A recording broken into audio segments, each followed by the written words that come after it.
करवा चौथ पर भूलकर भी ना करें ये गलतियां, वरना पति को झेलना पड़ सकता है इसका परिणाम। नमस्कार दोस्तों, कैसे हैं आप सब लोग? आई होप आप सब बहुत अच्छे होंगे। तो आज की वीडियो में हम सभी जानेंगे ऐसे कार्यों के बारे में जो कि करवा चौथ पर हर महिलाओं को ध्यानपूर्वक करना चाहिए, और कुछ ऐसे कार्य जानेंगे जो कि महिलाओं को नहीं करने चाहिए, क्योंकि प्राचीन कथाओं के अनुसार करवा चौथ की परंपरा देवताओं के समय से चली आ रही है। माना जाता है कि एक बार देवता और दानवों के बीच में युद्ध शुरू हुआ और युद्ध में देवताओं की हार हो रही थी। ऐसे में देवता ब्रह्मदेव के पास गए और रक्षा की प्रार्थना की। ब्रह्मदेव ने कहा कि इस संकट से बचने के लिए सभी देवताओं की पत्नियों को अपने अपने पतियों के लिए व्रत रखना चाहिए और सच्चे दिल से उनकी विजय के लिए प्रार्थना करनी चाहिए। ब्रह्मदेव ने ऐसे वचन दिया कि ऐसा करने पर निश्चित ही इस युद्ध में देवताओं की ही जीत होगी। ब्रह्मदेव के इस सुझाव को सभी देवताओं ने और उनकी पत्नियों ने खुशी खुशी स्वीकार कर लिया। ब्रह्मदेव के कहे अनुसार कार्तिक माह की चतुर्दशी के दिन सभी देवताओं की पत्नियों ने व्रत रखा और अपनी पतियों यानी कि देवताओं की विजय के लिए प्रार्थना की। उनकी यह प्रार्थना स्वीकार हुई और युद्ध में देवताओं की जीत हुई। इस खुशखबरी को सुनकर सभी देव पत्नियों ने अपना व्रत खोला और फिर खाना खाया। उस समय आकाश में चांद भी निकल आया था। माना जाता है कि इस दिन से करवा चौथ के व्रत की परंपरा शुरू हुई थी। तो चलिए अब जानते हैं कुछ ऐसे कार्यों के बारे में जो कि करवा चौथ पर हर सुहागन महिला को पूरा ध्यान रखना चाहिए। करवा चौथ की पूजा सायंकाल से लगभग 1 घंटा पूर्व उत्तर पूर्व यानी कि ईशान कोण की ओर मुख करके ही करनी चाहिए। इसके बाद चंद्रोदय के समय उनका पूजन करते हुए अर्घ्य देना चाहिए।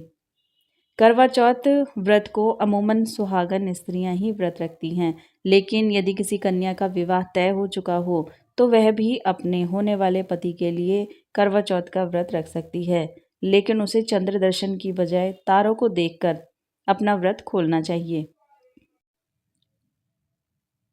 करवा चौथ व्रत के दिन व्रत को खोलने के लिए बनाए गए भोजन में लहसुन प्याज जैसी तामसिक चीज़ों का प्रयोग नहीं करना चाहिए और इसे ग्रहण करने से पहले अपने पति को इसे खाने के लिए देना चाहिए। देर तक ना सोएं। करवा चौथ के दिन देर तक नहीं सोना चाहिए, क्योंकि व्रत की शुरुआत सूर्योदय के साथ ही हो जाती है। सरगी के अलावा और कुछ भी नहीं खाना चाहिए। सास की दी हुई सरगी करवा चौथ पर शुभ मानी जाती है। व्रत शुरू होने से पहले सास अपनी बहू को कुछ मिठाइयाँ, कपड़े और श्रृंगार का सामान देती हैं। सरगी का भोजन करें और भगवान की पूजा करके निर्जला व्रत का संकल्प लें। भूरे और काले रंग के कपड़ों को बिल्कुल भी ना पहने। पूजा पाठ में भूरे और काले रंग को शुभ नहीं माना जाता है। हो सके तो इस दिन लाल रंग के कपड़े ही पहने, क्योंकि लाल रंग प्यार का प्रतीक माना जाता है। पूजा से ध्यान न भटकाएं। कुछ महिलाएं इस दिन समय व्यतीत करने के लिए टीवी देखती हैं या फिर गपशप करने लग जाती हैं। इस दिन पूजा से पहले और बाद में भजन कीर्तन जरूर करें। सोते हुए सदस्य को ना उठाएं। खुद सोना भी नहीं चाहिए, और इसके अलावा दिन में महिलाओं को घर में किसी को सोते हुए सदस्य को उठाना भी नहीं चाहिए। हिंदू शास्त्रों के अनुसार करवा चौथ के दिन किसी सोते व्यक्ति को नींद से उठाना बेहद ही अशुभ माना जाता है। किसी का अपमान भी ना करें। व्रत करने वाली महिलाओं को अपनी वाणी पर नियंत्रण रखना चाहिए। महिलाओं को घर में किसी भी बड़े का अपमान नहीं करना चाहिए। पति से झगड़ा ना करें। शास्त्रों में कहा गया है कि करवा चौथ व्रत के दिन महिलाओं को अपने पति से झगड़ा नहीं करना चाहिए। झगड़ा करने से आपको व्रत का पूरा फल नहीं मिल पाएगा। दूसरों को ना दें अपने श्रृंगार का सामान। करवा चौथ के दिन महिलाएं अपने श्रृंगार का सामान किसी दूसरी महिलाओं को बिल्कुल भी ना दें, और ना ही इस दिन किसी दूसरी महिला के श्रृंगार का सामान इस्तेमाल करें। इन चीज़ों का दान भी ना करें। करवा चौथ के व्रत के दिन सफ़ेद चीज़ों का दान करने से बचना चाहिए, जैसे कि सफ़ेद कपड़े, दूध, चावल, दही और सफ़ेद मिठाई भी दान नहीं करनी चाहिए। नुकीली चीज़ों का इस्तेमाल ना करें। आज के दिन नुकीली चीज़ों के इस्तेमाल से महिलाओं को बचना चाहिए। सुई धागे का काम ना करें। कढ़ाई, सिलाई या बटन टाँगने जैसे काम भी इस दिन नहीं करने चाहिए। चंद्र अर्घ्य के बिना पारण ना करें। करवा चौथ व्रत में चंद्र उदय के समय छलनी से चांद को देखा जाता है और चंद्रमा को अर्घ्य देते हैं। उसके बाद पति के हाथों से जल ग्रहण करते हैं। उसके बाद ही व्रत का पालन करते हैं। उस दिन आप बिना चंद्रमा की पूजा और अर्घ्य दिए बिल्कुल भी पारण ना करें। यदि आपके शहर में किसी कारणवश चांद ना दिखे तो ज्योतिषीय उपाय करके पूजा और अर्घ्य दें। उसके बाद ही अपने व्रत का पालन करें। दिन में न सोएं। करवा चौथ व्रत रखने वाली महिलाओं को दिन में सोना नहीं चाहिए। व्रत रखकर सोने से व्रत का फल प्राप्त नहीं होता है, वह निष्फल हो जाता है और दोष भी लगता है। करवा चौथ समेत सभी व्रतों में यह नियम लागू होता है। हालांकि जिसको स्वास्थ्य संबंधी समस्याएं हैं उनको इस चीज़ की छूट होती है कि वो दिन में सो सकती हैं या अपनी सुविधानुसार आराम भी ले सकती हैं, लेकिन स्वस्थ महिलाओं को दिन में नहीं सोना चाहिए। करवा चौथ व्रत कथा। करवा चौथ व्रत की पूजा उसके व्रत के बिना अधूरी होती है। जब आप शाम के समय में माता गौरी की पूजा करें तो करवा चौथ की व्रत कथा भी ज़रूर सुने। कथा सुनने से व्रत पूरा होता है और उसका महत्व भी पता चलता है। सास को पूजा और सुहाग की सामग्री देना बिल्कुल भी ना भूलें। करवा चौथ की पूजा के बाद अपनी सास को पूजा और सुहाग की सामग्री देना बिल्कुल भी ना भूलें। यदि आप ऐसा करती हैं तो वे खुश होकर आपको अखंड सौभाग्यवती और सुखी वैवाहिक जीवन का आशीर्वाद देती हैं। आपके पति की आयु लंबी होती है। करवा चौथ के दिन एक महिला को पराई स्त्री की चूड़ियाँ कभी भी नहीं पहननी चाहिए। इससे आपका बसा बसाया घर बर्बाद हो सकता है, दाम्पत्य जीवन भी खराब हो सकता है। अक्सर यह गलतियां कई महिलाएं कर देती हैं कि उन्हें अशुभ परिणाम मिलते हैं, इसीलिए आप यह गलती बिल्कुल भी ना करें। इससे करवा चौथ का व्रत कभी भी सफल नहीं होगा। चूड़ियाँ अपनी खुद की ही होनी चाहिए। करवा चौथ पर नंगी कलाइयाँ रखना आपके लिए सबसे बड़ा दोष है।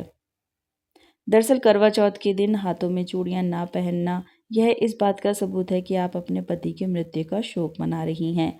इसीलिए कम से कम खास तौर पर करवा चौथ के दिन तो आपको हाथों में हरी हरी चूड़ियां ज़रूर पहननी चाहिए। व्रत सफल होता है। करवा चौथ के दिन एकदम सफ़ेद चूड़ियां कभी नहीं पहननी चाहिए, इससे अशुभ माना जाता है। जो महिलाएं सफ़ेद चूड़ी पहनती हैं उनके पति का दुर्भाग्य बहुत जल्दी आता है। यह इतना अपशकुन माना जाता है कि महिला के पति पर बुरे संकट भी आ सकते हैं। शादीशुदा महिलाओं को एकदम सफ़ेद चूड़ियां पहनने से परहेज ज़रूर करना चाहिए। महिलाओं के हाथ पर हरी भरी चूड़ियाँ बहुत अच्छी लगती हैं।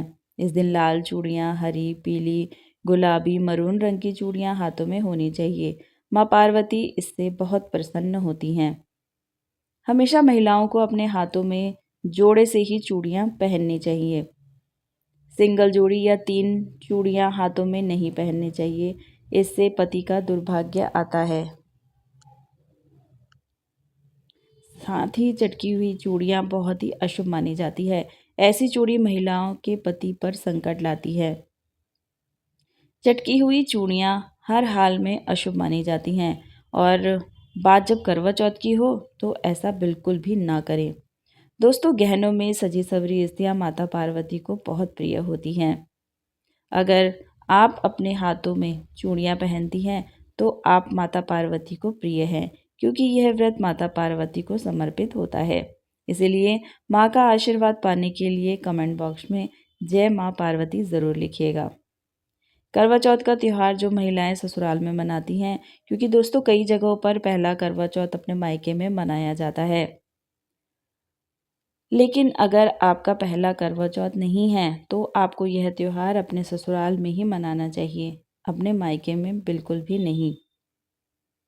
व्रत खोलने से पहले आप यह भी ध्यान रखें कि आपके परिवार में जितने भी बड़े हैं, जैसे कि सास ससुर, बड़े भाई भाभी, उनके चरण ज़रूर छुएं। करवा चौथ पर महिलाओं के लिए 16 श्रृंगार का विशेष महत्व होता है। हर महिला अपने पति की लंबी आयु के लिए करवा चौथ का व्रत रखती है और इस दिन 16 श्रृंगार करना अत्यंत शुभ माना जाता है। तो आइए एक एक करके हम श्रृंगार जानते हैं कि कौन कौन से श्रृंगार इस दिन करने ज़रूरी होते हैं। नंबर 1, चुनरी। शादी के समय की चुनरी या कोई लाल पीले रंग की चुनरी इस दिन अवश्य पहने। यदि आपकी चुन्नी में कहीं छेद या कट गई है तो उसे सिलाई करा लें या फिर हल्दी का टीका लगाएं, यह शुभ माना जाता है। नंबर 2, सिंदूर। करवा चौथ पर सिंदूर का विशेष महत्व है। यह मांग में या नाक के पास लगाया जाता है। सिंदूर ना तो पीला सिंदूर भी इस्तेमाल भी कर सकती हैं। नंबर 3, चूड़ियाँ। लाल रंग की कांच की चूड़ियाँ सबसे शुभ मानी जाती हैं। अगर प्लास्टिक या फाइबर की चूड़ियाँ पहनी हैं तो इसके साथ कांच की चूड़ियाँ भी ज़रूर मिलाएं। Number 4, nail polish. अपने नाखूनों को सुंदर बनाने के लिए नेल पॉलिश या नेल पेंट का भी प्रयोग कर सकते हैं। नेल पेंट आपके श्रृंगार को संपूर्ण बनाता है। नंबर 5, महावर या अलता बोलते हैं जिसे। पैरों में सजाने के लिए महावर या अलता का इस्तेमाल करें, यह शुभता का प्रतीक है। नंबर 6, मेहंदी। मेहंदी लगाना करवा चौथ का अहम हिस्सा है। एक दिन पहले या करवा चौथ के दिन ही मेहंदी ज़रूर लगवाएं। Number 7, lipstick. अपने होठों को खूबसूरत बनाने के लिए लिपस्टिक ज़रूर लगाएं। नंबर 8, काजल। आँखों को सुंदर दिखाने के लिए काजल का प्रयोग करें। यह भी श्रृंगार का महत्वपूर्ण हिस्सा है। नंबर 9, बिंदी। लाल या मैचिंग की बिंदी लगाकर करवा चौथ पर ज़रूर लगाएं। यदि आपके पास सफ़ेद कुमकुम है तो लाल बिंदी के साथ इसे भी साइड में लगा सकती हैं। नंबर 10, पायल और बिछिया। पैरों में पायल और बिछिया पहनना बहुत ही शुभ माना जाता है। जो महिलाएं आमतौर पर नहीं पहनती हैं वे इस दिन ज़रूर पहने। नंबर 11, कुमकुम। सफ़ेद या लाल कुमकुम ज़रूर खरीदें। इसमें पूजा में इस्तेमाल करें और बिंदी के साथ लगाएं। नंबर 12, कंगन। अगर आपके पास सोने या चांदी के कंगन हैं तो यह ज़रूर पहने। अगर नहीं है तो आर्टिफिशियल भी पहन सकते हैं। नंबर 13, मंगलसूत्र। यह श्रृंगार विवाहित महिलाओं के लिए सबसे महत्वपूर्ण है। करवा चौथ के दिन इसे ज़रूर पहने। सोने और आर्टिफिशियल श्रृंगार। सोने और चांदी के आभूषणों की जगह आप आर्टिफिशियल ज्वेलरी भी पहन सकते हैं। मार्केट में कई सुंदर डिज़ाइन उपलब्ध हैं। कंगन, रिंग, नथिया और नेकलेस आप सभी अपनी पसंद और बजट के अनुसार ले सकते हैं। करवा चौथ पर 16 श्रृंगारों का बहुत ही महत्वपूर्ण है, इसीलिए क्योंकि यह दिन पति की लंबी उम्र और सुख समृद्धि की कामना का प्रतीक है। श्रृंगार करके महिलाएं पूरे विधि विधान के साथ पूजा करती हैं और अपने पति के जीवन की रक्षा और खुशी के लिए प्रार्थना करती हैं। तो उम्मीद है दोस्तों आपको यह जानकारी पसंद आई होगी। शास्त्र अनुसार जानकारी आपको कैसी लगी प्लीज़ कमेंट बॉक्स में ज़रूर बताइएगा। वीडियो और जानकारी अगर आपको पसंद आई है तो प्लीज़ वीडियो को लाइक और चैनल को सब्सक्राइब ज़रूर कीजिएगा। वीडियो देखने के लिए आपका बहुत बहुत धन्यवाद।